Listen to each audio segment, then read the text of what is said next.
Eccomi qua, ciao a tutti, come ogni giovedì, come il secondo, diciamo, il mio ritorno, ogni giovedì alle 5 ci ritroviamo qua in questo canale per parlare del Sutra del Loto, dell'insegnamento di Nichiren. Il mio compito è quello di aiutarvi nella vostra pratica, è quello di aiutarvi a capire che cosa Nichiren aveva nel cuore, per quale motivo ha fatto quello che ha fatto e raccontarvi magari anche degli aneddoti della sua vita. Oggi vi voglio parlare di una cosa importante, ad esempio, no?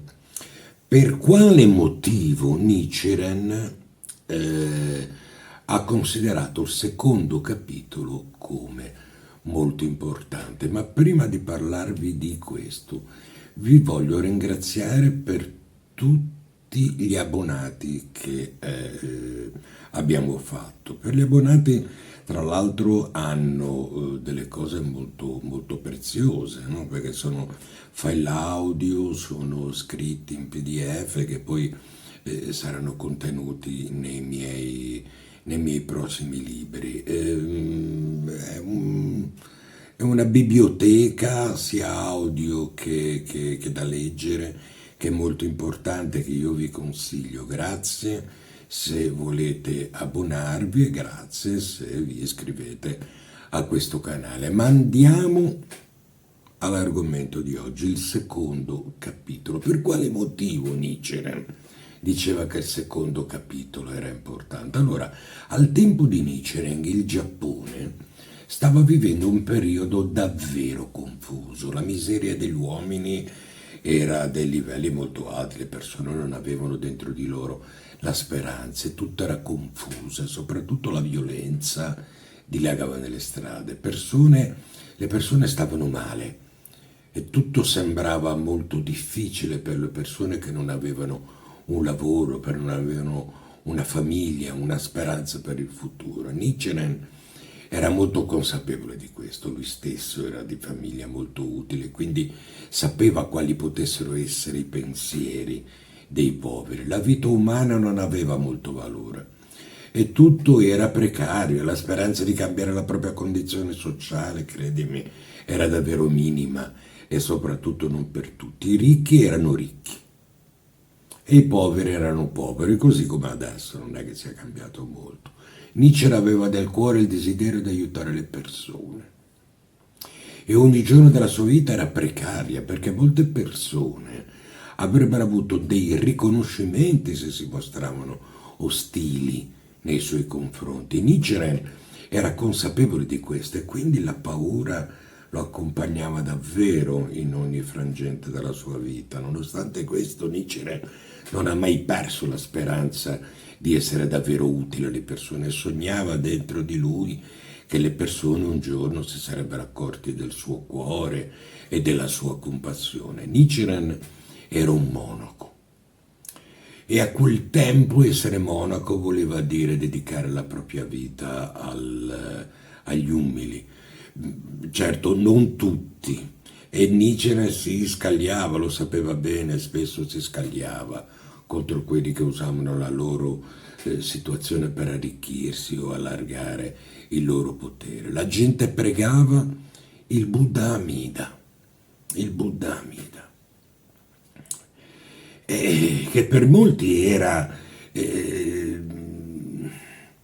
una grande speranza, ma lui, vedi, la fede nel Buddha Amida ti raccontava e ti parlava della salvezza dopo la morte. Nichiren invece parlava della salvezza in questa vita. Ecco la differenza sostanziale. E faceva di tutto per dire alle persone che avrebbero potuto raggiungere una condizione migliore in questa vita e non nella prossima. Capisci la differenza che c'era tra quello che diceva Nichiren e la fede che a quel tempo c'era al tempo di Nichiren? Allora, come oggi lo sappiamo, no? Il pensiero di una vita dopo la morte non è che sia un argomento che noi ci pensiamo perché non sappiamo nemmeno se ci sia veramente una prossima vita, perché insomma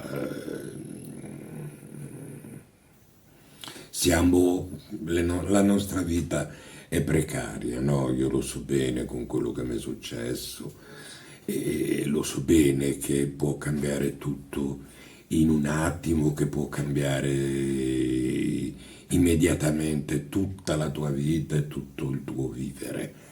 Quindi, insomma, pensare alla prossima vita può essere un pensiero, ma stare bene nella prossima vita, uno gli viene da dire, ma insomma, se posso stare bene in questa vita, è quello che Nietzsche voleva, il suo desiderio, qual era? Era quello di dire alle persone, guardate che voi dentro di voi avete la possibilità di stare bene in questa vita. Io capisco la vostra fede in Amida, ma Amida vi dà la garanzia di una serenità nella prossima vita. Voi che state facendo la vita precaria che state facendo, sappiate che quello che io vi sto cercando di insegnare, quello che io vi dico, è darvi la speranza per questa vita.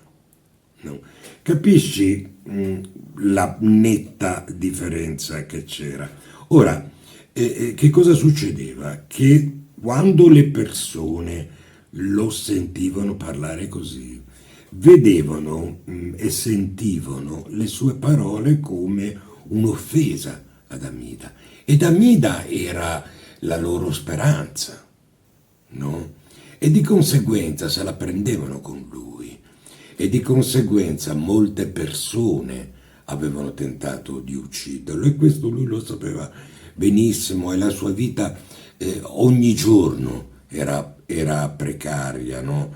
Parte il fatto, gli arresti, dove lo mettevano in vari posti, no? In esilio, no? Posti dove soltanto veramente una persona illuminata poteva vivere, perché erano posti veramente incredibili. Ma poi ogni tanto venivano della gente che così, per farsi voler bene dal potere di allora, e si metteva lì e cercava di ucciderlo. Quindi lui, questa è stata la sua vita, no? Lui, quando è nato, dal momento in cui ha cominciato a portare avanti il Nammyo Renge-kyo, è stato odiato. Perché? Perché, come ti dicevo, quello che lui diceva veniva visto come un'offesa al Buddha Amida. E al tempo l'amidismo, il Namu Amida Butsu, era veramente il buddismo più praticato. Tutti avevano fede in Amida, e tutto il popolo e tutti i potenti, guarda bene, avevano fede in Amida. Quindi dire che Amida non era il Buddha, che insomma era quello che loro pensavano, offendeva anche i potenti e li faceva sentire in minoranza, no? Cioè li faceva sentire stupidi. Diceva, come? Io credo nella salvezza nella prossima vita, sono stupido invece di pensare alla salvezza in questa vita. E quindi capisci bene che questo era il periodo in cui stava vivendo Nichiren. Ma Nichiren aveva dentro di lui il desiderio di aiutare le persone, e lo aveva, era forte fin dall'inizio, no? E voleva davvero dire alle persone, guardate che nel Sutra del Loto specie nel secondo capitolo, il Buddha dice una cosa che è molto importante, ascoltala. Dice, il Buddha nel secondo capitolo dice che tutti noi abbiamo le possibilità per diventare grandi, abbiamo la possibilità di cambiare la nostra condizione sociale, abbiamo la possibilità dentro di noi per diventare delle persone eccezionali e per vincere ogni problema che la vita ci porta di fronte, perché il secondo capitolo è importante per questo, perché il secondo capitolo dice proprio che ognuno di noi dentro ha la forza per vivere e vincere le preoccupazioni, vincere tutti i problemi che noi viviamo nella nostra vita. Ecco perché è fondamentale, ecco perché era fondamentale per Nietzsche ed è fondamentale per noi, no? Perché ci dà una speranza, capisci? Ci dà veramente una speranza che non siamo soli. Il secondo capitolo ci dice che noi abbiamo la condizione in noi stessi per superarci. Non siamo così piccoli come crediamo di essere. Siamo molto più grandi. Dentro di noi c'è qualcosa che può crescere attraverso la pratica. Dentro di noi abbiamo qualcosa che, se praticata, se creduta, se messa in pratica, ha davvero la forza di farti fare il grande salto. Molti di noi, ad esempio, si avvicinano al buddismo perché hanno dei problemi o hanno avuto dei problemi, no? Il secondo capitolo è per voi. Il secondo capitolo dice: guarda che se c'hai dei problemi, guarda che se c'hai avuto dei problemi, credi in questa pratica, perché questa pratica ti dà davvero la possibilità di andare oltre, di cambiare, ti dà la forza. Non so, hai capito? È questa la cosa grande, la cosa molto bella, no? Perché quando sei nei problemi, la cosa che a te fa più male è sentirti solo. Il Sutra del Loto ti dice: guarda che non sei solo. Il Sutra del Loto, guarda, ti dice che tu non sei piccolo e insignificante come ti senti adesso perché sei in mezzo ai problemi. Hai davvero la capacità e la possibilità di andare oltre, credici. Ecco, l'importanza nel Sutra del Loto e soprattutto l'importanza del secondo capitolo è proprio questa. È per la speranza che ti dà. Noi viviamo delle vite davvero incasinate, lo sappiamo, no? Tutti abbiamo problemi di lavoro, tutti abbiamo problemi personali, con le persone, via discorrendo, no? Il secondo capitolo ci dice: sì, lo so che la vita è così, però con la pratica puoi cambiare tutto questo. L'insegnamento di Nietzsche è questo. L'insegnamento di Nietzsche qual è? È quello che ti dice che attraverso il Nammyo Renge Kyo, il prendo rifugio nel Sutra del Loto, ti può portare a dei livelli superiori. Ovviamente tu non è che per diventare una persona migliore devi soltanto praticare e poi andare in giro e fare lo scemo. Hai capito, no? Perché sennò sarebbe come se un guerrafondaio desiderasse sognare di prendere il Nobel per la pace, hai capito? Devi essere una persona degna, no? Ecco perché io parlo sempre di buddismo. Ricordatevi che il Nammyo Renge Kyo non è un qualcosa diverso dal buddismo, è buddismo, quindi il buddismo è tutto l'insegnamento del Buddha. Quindi tu comportati come un buddista. In ogni frangente della tua vita, anche quando è difficile, anche quando le persone magari ti trattano male, anche quando provi delle ingiustizie, subisci delle ingiustizie, ricordati questo e ricordati che se fai questo sacrificio non lo fai per gli altri, ma lo fai per te, perché sei te che cresce, sei te che ti metti in condizioni di andare oltre e di vivere meglio. E questo è l'importante, no? Perché tanti dicono, sì, il buddismo è bello, sì, ma poi viviamo in una società che bisognerebbe prendere tutti a testate. Lo capisco, come no se lo capisco.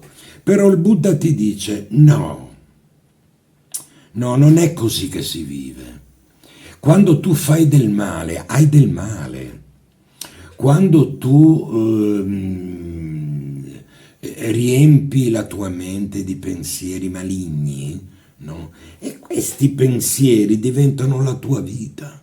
Quindi tu non puoi migliorare, tu non puoi migliorare la tua condizione se non migliori la tua vita, perché la tua condizione è uno specchio della tua vita. Attraverso il Daimoku, attraverso il Nammyo Renge Kyo, noi puliamo la nostra vita. Attraverso il Nammyo Renge Kyo noi puliamo quegli aspetti della nostra vita che ci rendono delle persone che magari non sarebbero tanto degne, capisci? Ecco perché non abbiamo quei famosi benefici che tutti parlano, perché la nostra vita non è regolata per averli. E per regolare la nostra vita, in quel senso lì, bisogna vivere in maniera appropriata. No? Ti ho fatto l'esempio del premio Nobel per la pace, perché è così. Cioè, quando tu vivi la tua vita di tutti i giorni, no? Tu sei a contatto con le persone, vai nell'autobus, quello che ti spinge, quell'altro che ti frega, vai dentro un negozio, quell'altro che ti vuol prendere la fa. È difficile, ma è questa la pratica. È questa la difficoltà che tu devi sopportare per andare oltre. Perché tutto si paga. E questo lo sappiamo, no? Tutto si paga. Tutti noi per avere un qualcosa devi dare. No? Quindi il dare non è solo fare Daimoku e poi fare la tua vita come vuoi tu, no, non è così, perché il tuo Daimoku non diventa Daimoku, anzi il tuo Daimoku non è la causa del tuo stare bene, il tuo Daimoku, fai attenzione, diventa la causa dei tuoi problemi, perché quando tu fai Daimoku, ma poi nella tua vita sei un bugiardo, o sei quello che non dovresti essere, tu stai offendendo il Sutra del Loto, tu stai offendendo il Daimoku, quindi tutti i problemi ti verranno da questo. Quindi è molto importante che tu quando tu sei convinto, vai tutti i giorni e fai la tua pratica, no? Ecco, devi sapere dentro di te che quando sei davanti al gonzo, sei davanti all'infinito, sei tu solo lì, così, davanti, non sei di fronte al Giappone perché ci sono ideogrammi, non è il Giappone quello, perché l'insegnamento di Nietzsche non è soltanto per i giapponesi, è per tutti, no? Non sei davanti al Giappone, sei davanti all'infinito, sei davanti al Buddha eterno, sei davanti alla forza della vita. E lì ti devi mettere come serialmente, sincero. Parla, confessa le tue cose, no? E fatti anche dei pensieri, no? Cioè, alla sera, ad esempio, è importante che tu, prima di praticare, ti metta davanti al gonzo e dica: oggi come mi sono comportato? Oggi che cosa ho fatto? oggi come ho alimentato il Daimoku nella mia vita. Perché se tu hai fatto un'ora di Daimoku e poi hai dato dei calci nel sedere alle persone, tu non hai fatto Daimoku, tu hai dato dei calci nel sedere al Sutra del Loto, e allora come puoi pretendere di avere le cose? Come puoi pretendere di stare bene? Come puoi pretendere di avere qualcosa di più e di stare meglio? E tutti noi vogliamo stare bene perché tutti noi abbiamo dei problemi, ma allora questi problemi che noi abbiamo, sono qua per dirti che i problemi che noi abbiamo li risolviamo attraverso questo cambiamento della nostra vita. La pratica ti deve dare la forza di cambiare. Lo so che non è semplice comportarsi in un determinato modo, ma abbiamo il Daimoku, gli altri no. Ma noi abbiamo il Daimoku che ci dà la forza per fare questo. E quindi nella nostra vita di tutti i giorni dobbiamo essere persone degne, persone che sono Daimoku. Il Daimoku non è soltanto la mia Rongekyo, il suono che noi pronunciamo. Quello è un effetto. Il Daimoku è la nostra vita. Noi dobbiamo diventare Daimoku. Capisci che cosa ti sto cercando di dire? Quindi è importante che nella tua vita tu ti comporti come il Daimoku. Tu sei il Daimoku. Tu porti il Daimoku alle persone, hai capito? Non porti il Daimoku alle persone dicendo fai Nammyo Renge-kyo e poi fai quello che vuoi o li lasci fare quello che vogliono. No, tu gli devi dire alle persone che fare Nammyo Renge-kyo è la benzina per essere persone migliori, per andare oltre, per migliorare la propria condizione, perché se migliori la tua vita, migliora per forza di cosa la tua condizione, causa-effetto. Il buddismo è tutto lì. Il buddismo è tutto lì. E so che è difficile, credimi, è molto difficile. Io lo so, con questo canale qua, quando io ho cominciato a aprire questo canale, sulle prime ho avuto tante di quelle critiche che, guarda, davvero mi veniva da molare lì tutte e dire ma andate, vai, credete in queste cazzate qui, andate, che continuate a crederci, hai capito, no? Però sono andato avanti, ho fatto tanto di quel Daimoku, sono andato avanti, adesso sono qui e questo canale qui è il canale più visto. Quindi condividete questi video, condivideteli con gli amici. Quando volete fare shakubuku, no? Shakubuku, i taidoshin, queste parole qua che molti di voi dicono e fanno un abuso a fare. No, fatelo con la vostra vita. Fate in modo che le persone, incontrandovi, dicono ma sei diverso, ti vedo diverso. Allora quando tu gli parli del buddismo, quando tu gli parli del Daimoku, loro dicono ma aspetta un momento, forse questa cosa qua funziona, forse magari mi posso avvicinare io, forse anche io posso migliorare. E questo, è questa la cosa più importante. Quindi mi raccomando, siate persone degne, siate persone buone, siate persone oneste, siate persone sincere e soprattutto siate sinceri davanti al Gonzo. Perché non importa che tu ti metti alla mattina e alla sera davanti al Gonzo e fai Daimoku e Gongyo, se poi nella tua vita non sei Daimoku e non sei Gongyo. Non ascoltare quelli che ti fanno avere atteggiamenti duri. No, questo è sbagliato, questo fai così. No, lasciali perdere. Questi non fanno bene alla tua vita. La tua vita ha bisogno di amore, la tua vita ha bisogno del bene e tu devi essere un paladino del bene e portare questo bene alle persone che ti circondano e alle persone che incontri. Ciao a tutti, pace e illuminazione.